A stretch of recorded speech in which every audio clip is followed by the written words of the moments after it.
السلام عليكم ورحمة الله وبركاته أصحابتي السوداء وهذا ميل وباجوكتين يسكستو ينسو قاريو مقال كان قروح البضان نبرامج كيني مرياني ماديس قلبت برامج كيني وحو كسابسن يهي سؤاله كواسو عن سؤالك لدوان أما الرأي قد دوينها ويدينينو تدوينها ريقل دقوب سؤاشاس أما رأي روريتاس وحي هيد سيو أركتان dadka masaakiinta ee laga soo raafay magaalada Laascaanood ee gobolka Sool hadda anaga nahay reer Galdogob maxaa u qaban karnaa dadkaasi su'aalahaas ayaan weydiinay dadweynaha reer Galdogob iyo sida uga jawaabaan daawasho ku soo dhaw maray ladan official waxaan ku weydiinanaa walaal su'aalaha aan weydiinay dadweynaha reer Galdogob su'aashaas waxay ku oranaysaa dadkan masaakiinta ee laga soo raafay magaalada Laascaanood سو أركتها محاس أورلاي. بسم الله الرحمن الرحيم. والله ما سنتهاي برنامجك مريم لدنا أوفيشيال أدبان تاجرياشي سانو كم بدهاي. وأنا سود وين إن كلمة كلو أدت كلا جسر رافق قبل كسول قارن مقال مدحيس مقال لاسعانود. ده واحد أورنكرا وبرنامج دتكي معمول بمشي كتير سوما سومال اللي يراد. معمول كهدوم بس الحد وارك دت كان إني مشكلة دينا من دبيين أو كسر الري. ده دلك أيجا هي يديجان كاس وأنا كنت تاجر سنة هاي. أنا وحي هذا قلدوا مصلحة ده عندنا أوضة فريسان مية وحنا وارك أنا عقبتها هاي واسك قبرية ماشي أصلا وميل اللي جرع سيء هاي وضع رقمات كي قبل كسول ويصير كأرمها جودها إلا هير مدحوينه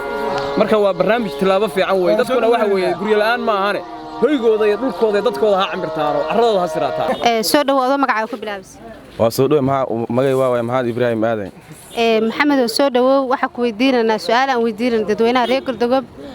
su'aashaas waxay ku oranay dadka masaakiinta ee laga soo raafay magaalada Laascaanood see u aragtaa arinkaas dadka soo warka arin dable oo xoog leh waliba oo arin khilaafa waliba ma arkin qof Soomaali loo haraafay mi Soomaali joog dad taariikh waa loo yaqaan Saudi ilaa dhulkaas ilaa Yemen laakiin waliba ma arkin Soomaali loo haraafay waa ay bayla tahay marka hadda anaga reer Galdogoobna dadkaas maxaa u qaban karnaa dadkaas in la soo dhaweeyo oo gamfur lagu soo dhaweeyo way ka badan in dalkooda loo eliyo saas jeelayaan aad ma santa ku soo dhawo maray ladan official adoo magaca ku bilaabso walaal bismillaahir rahmaanir rahiim ana magacayga ku bilaabayo su'aashii weydiisay magacayga waxa la yiraahdaa Iftiin Axmed Cabdi baa la yiraahdaa iftiin soo dhawo waxaan ku weydiinanaa barnaamij ra'yi ururina ama fikirkaaga aan ku weydiinanay dadweynaha reer Galdogob su'aashaas waxay ku oranaysaa see u aragtaa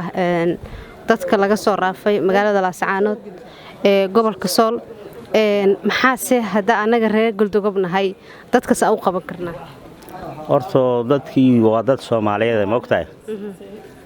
kulay wax walba meel walba waxa ka jira amni baa ka jira waxa la rabay wakaaladaha amniga in loo maro oo dadka qof walba wuxuu leeyahay xuquuq buu leeyahay ma ogtahay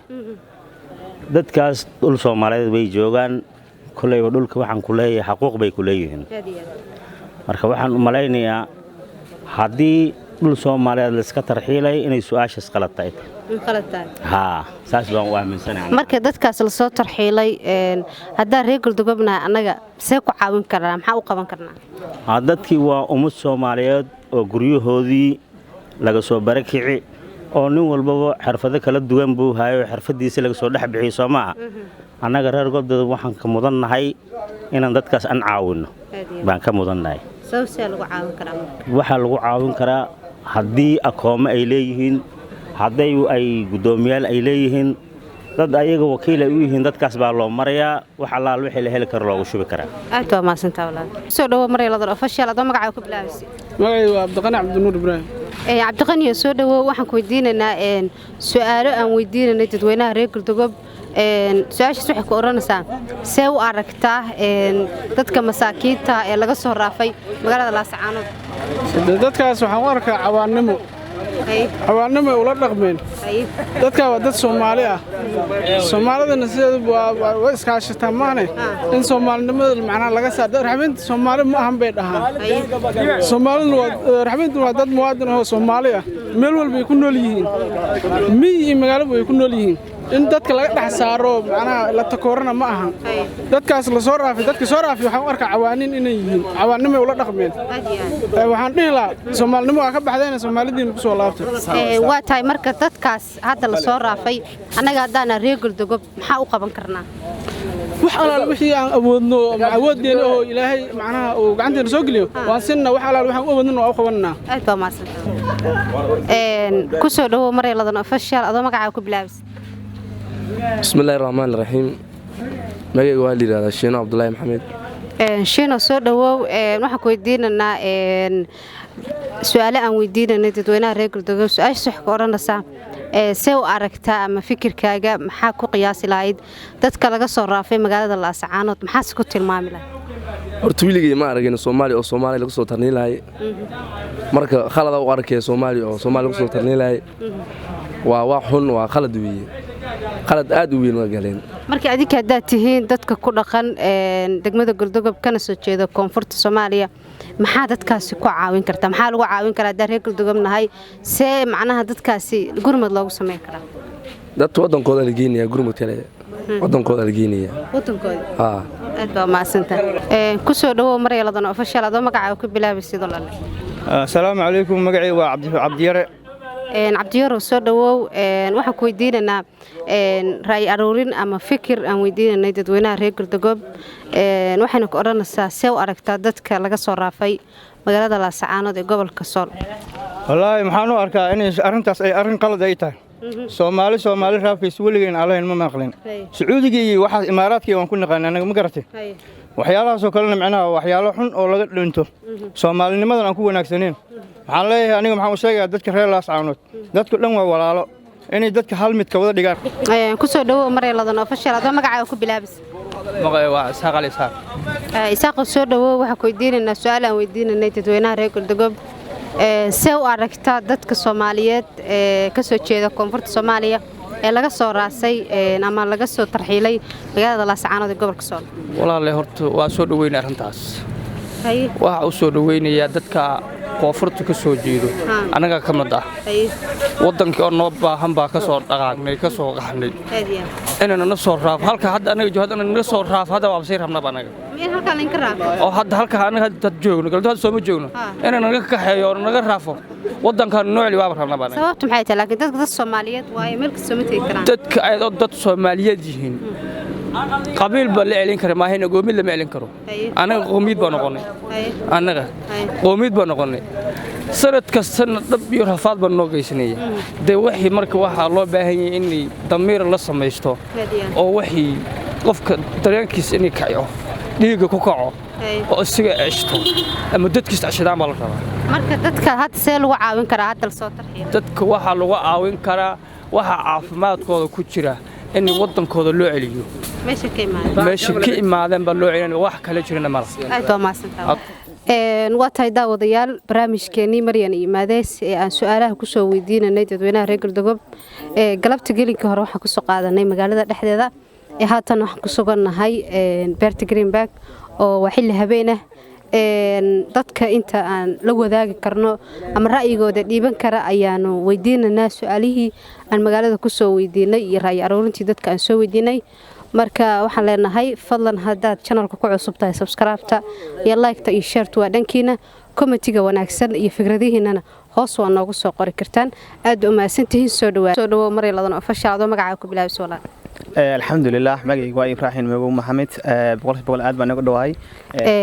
Ibrahim soo dhawow waxaan ku weydiinanaa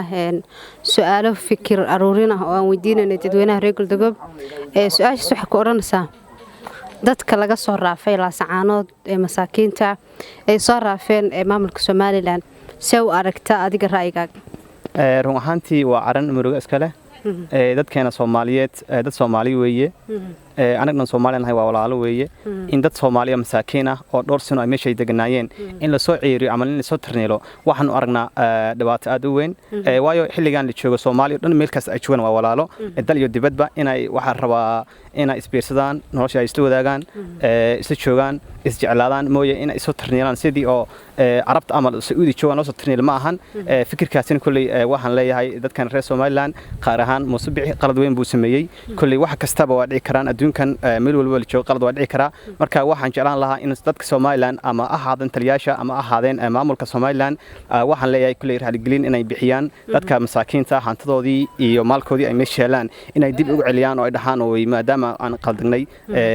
soo dhawaada dadka waa dadkeenii qaladku waa dhacay inay Soomaali weyn raaligelin weeye waayo Soomaali dhan waa walaalo waa tahay Ibraahim oo dadkaas marka maadaama hadda ay ku sugan yihiin gobolka Mudug anaga hadana reer Galdoga maxaa u qaban karnaa run ahaantii dadkaasi masaakiinta ay meesha joogaan oo dhibaataysan horta wax weyn waan u qaban karnaa waayo gacmahooda jirba ay ka gooyaan haddii aan iskaashano oo dhalinyaro iyo odayaal iyo haweenka iskaashano weyn baan u qaban karnaa waxaan dhihi lahaa dadkan reer Galdoga oo ay joogaan magaaladan in aan sameeyno collection money lacag ururin aan sameeyno aan lacag isku ururino dadka masaakiinta aan ka taakuleeno aad baa u maasanta adiga mudan Maryam ku soo dhawo Maryam ladan official adoo magacaaga ku bilaabasid waxaan ku weydiinaynaa su'aalo aan galabta soo weydiinanay dadweynaha reer Galdoga haatana ay caawa ilaa caawa nagu soo gaaray su'aasha waxa ku oranaysaa see u aragtaa dadka masaakiinta laga soo raafay magaalada Laascaanood ee gobolka Sool kaas oo ay soo raafeen maamulka Soomaaliland bismillaahir rahmaanir rahiim magacaygu waa Maxamuud Ali Warsame haddii aan ku bilaabo Maryam ladan official waxa uu arkaa fakreedka reer Galdoga soo weydiinayay raayida soo Galdoga soo weydiisay inay yihiin oo Soomaaliland ka dhacday gobolka Laascaano waxaan u arkaa arrin aad u weyn oo aad u foolxun oo khalad ah oo Soomaali dhexdeed aan ka dhicin oo ceeb ku ah dadweynahana waxa weeye ay arkaan inay wax qaldan ay yihiin anigu kulay waa aad baan u cambaarinay maamulka Soomaaliland waaye anaga hadda reer Galdoga dadkaas la soo raafay masaakiinta maxaa u qaban karnaa inaan taakulayna ma ahan oo waxa way soo dhaweynaa ma islaamnimo nagu leeyahay anaga dadkaas soo dhaweyn bay nagu leeyihiin maadaama iyagoo Soomaaliland walaalahooda la deganaa hantidoodina laga haray oo waxa weeye iyagoo degan oo hantidoodii iyo maalkoodii iyo canshuurtii laga qaadayo Soomaaliyeena madowta loo yimid maamulku uu ku baxshay amar oo la soo raafay caruurihii iyo makastii dadkii laga soo tagay waa wax aad u xun weeye maamulka Soomaaliland si toos ah baan u cambaarayna haddaan nahay anagu reer Galdoga haddaan nahay ummadda Soomaaliyeedna waxa weeye waa wax aan dhici doonin horna aan dhicin haddana dhici doonin marka kulli aan u aragtidayda sidaas ila muuqata ku soo dhawo walaal Maryam ladan official adoo magacaaga ku bilaabasid Maryam waa mahadsantahay magacaygu waa Deeq Maxamed Jaamac waxaan ku noolahay magaalada Galdoga deeqo soo dhawo waxaan ku weydiinaynaa su'aalo aan weydiinanay ama ra'yi aruurin aan weydiinanay dadweynaha reer Galdoga waxayna ka oranaysaa see u aragtaa dadka masaakiinta laga soo raafay magaalada Laascaanood ee gobolka Sool horta raaf dad Soomaali oo magaalada wadankoodii jooga in la soo raafo oo la soo raafo macnaheedu sidii dad ajaanib ah horta waa khalad laakiin Soomaaliya meel walba maamul bay samaysatay